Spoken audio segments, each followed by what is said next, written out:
Kumusta mga kasaliksik? Ang mga megalodon ang isa sa pinakakilalang lahi ng pating sa ating kasaysayan, kung saan sigurado akong pamilyar na tayong lahat sa nilalang na ito. Pero alam mo ba na may iba pang mga hayop sa ating kasaysayan na maaaring tumalo at mas dapat pang katakutan kaysa sa mga megalodon?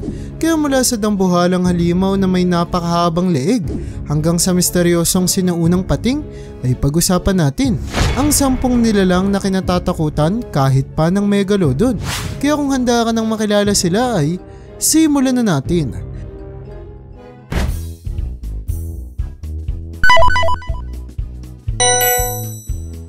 Number 10, Thalassomedon.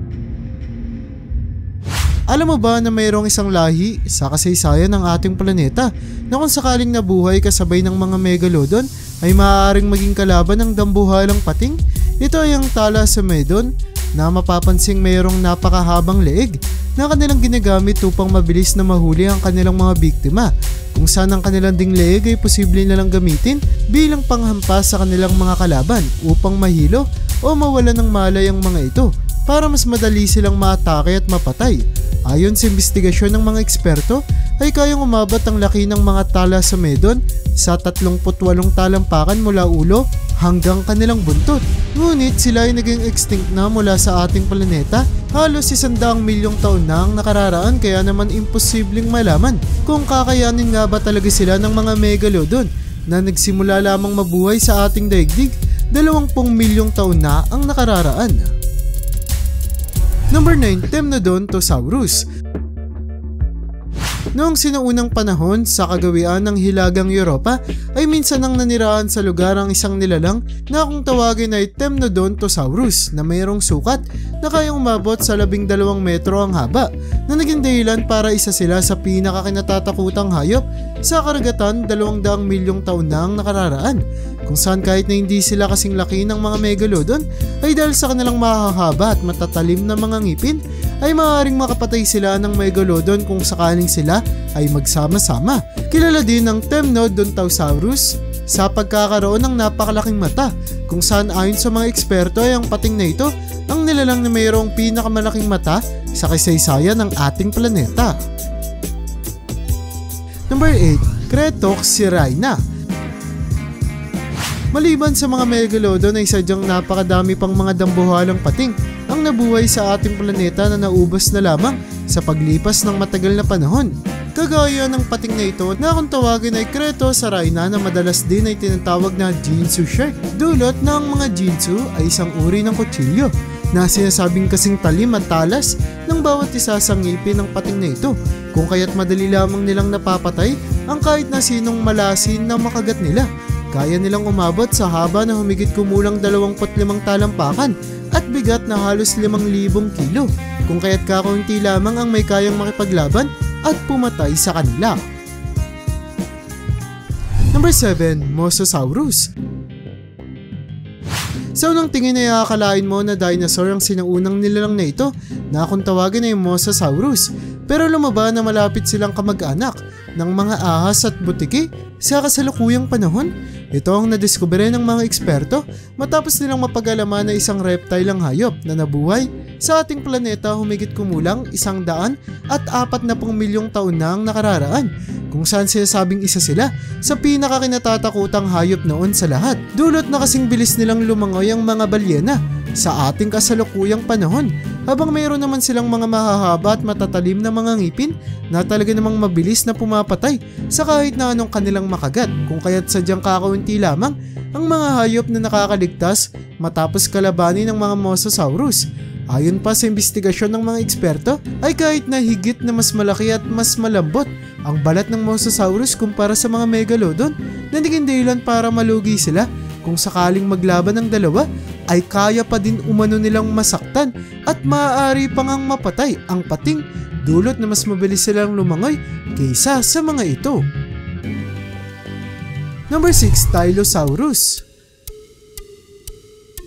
Ang isa sa pinakakinatatakutang hayop sa ating karagatan na nabuhay sa ating planeta ay ang nilalang na ito na kung tawagin ay Tylosaurus, na isa sa dahilan kung bakit napakadaming mga hayop sa ating kasaysayan ang piniling tumira na lamang sa lupa kaysa sa tubig.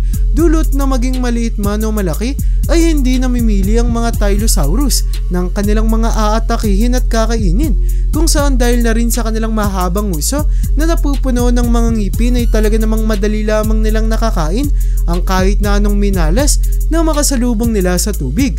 Kayang umabot ng Tylosaurus sa haba na humigit kumulang 50 talampakan na naging dahilan para isa rin sila sa pinakamalaking marine reptile na nabuhay sa ating daigdig. Number 5, Tychodus. Humigit kumulang 85 milyong taon na ang nakararaan ay mayroong isang uri ng pating na naging extinct na mula sa ating karagatan. At ito ay ang Tychodus, na salamat na lamang tayo at hindi na sila namumuhay sa ating planeta. Dulot na ang mga pating na ito ay kilala sa kanilang malaking pangangatawan na umaabot sa 7 metro ang haba, na naging dahilan para kayanin nilang kainin ng buo ang karamihan sa mga tao. At dahil ang mga Tychodus ay mayroon ding malakas na puwersa sa kanilang pagkagat, kung saan kinakaya nilang wasakin ang mga shells kahit pa ang mga pagong, ay talaga namang imposible nang makawala sa hayop na ito kung sakaling makagat na nila tayo. Number 4, Dipleurodon. Ang isa sa pinakamalaking dinosaurs sa karagatan sa buong kasaysayan ng ating planeta ay ang mga Dipleurodon na nadiskubre ng mga eksperto na mayroong mga ngipin na umaabot ang haba sa humigit kumulang 3 hanggang 4 na pulgada, kung saan dahil sa napakatalim at tulis ng bawat isa sa mga ito ay talaga namang mapapansin kung gaano na lamang kabagsik ang mga Dipleurodon noong nabubuhay pa sila sa ating karagatan. Humigit kumulang 150 milyong taon na noong namatay ang buong lahi ng mga Dipleurodon, kung saan dapat tayong magpasalamat na hindi na sila naninirahan sa ating planeta.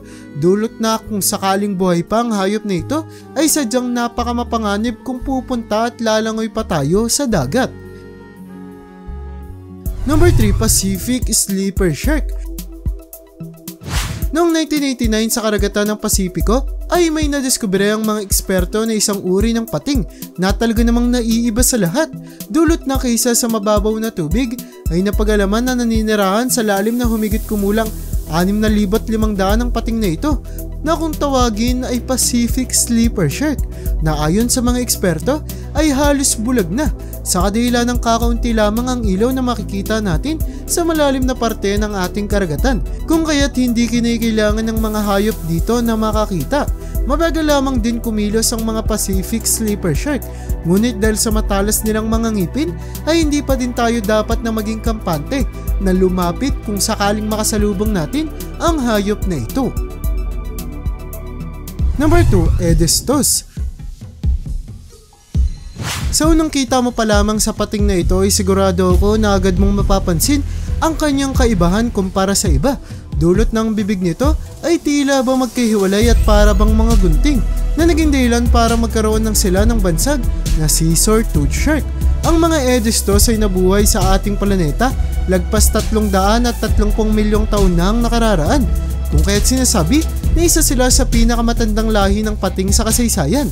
Ang ngipin ng pating na ito ay kanilang ginagamit upang mabilis nilang maputol at mahati ang katawan ng kanilang mga biktima, kung saan maging maliit o malaki pa ang mga ito ay madali lamang nila silang natatalo at napapatay.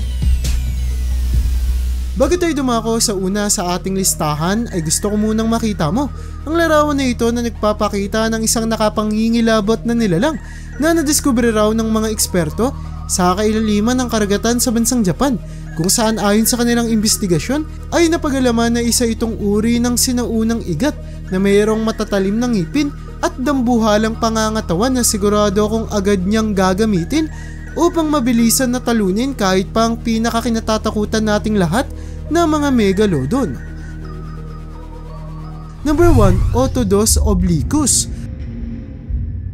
Alam mo ba na dahil ang katawan ng mga pating ay binubuo ng mga cartilage, ay kadalasan ng mga ngipin na lamang ang natitira sa kanila.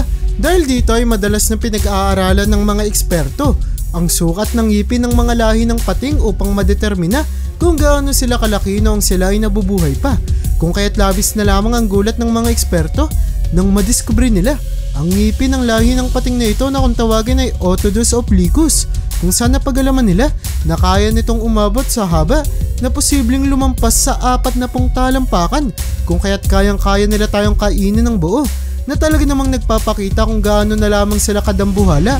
Sa kasamang palad ay sadyang kakaunti pa lamang ang ating impormasyon patungkol sa hayop na ito, kung kaya't hindi pa natin madedetermina kung kakayanin ba nilang makipaglaban sa mga dambuhalang megalodon. At yun ang bumubuo para sa listahan natin sa video na ito. Talaga namang napakadaming uri ng nilalang ang naninirahan sa ating planeta na sa paglipas ng mga panahon ay naubos na lamang. Ngunit merong iba sa mga naubos na ito na dapat pa lamang nating pasalamatan na hindi na nabubuhay pa sa ating planeta. Kaya para sa iyo, anong hayop ang sa tingin mong kayang kumalaban o pumatay pa nga sa mga megalodon? I-comment mo naman yan sa baba. At hanggang dito na lang muna ang aking bahagi. Hanggang sa muli mga kasaliksik, maraming salamat sa panonood. See you in my next vid.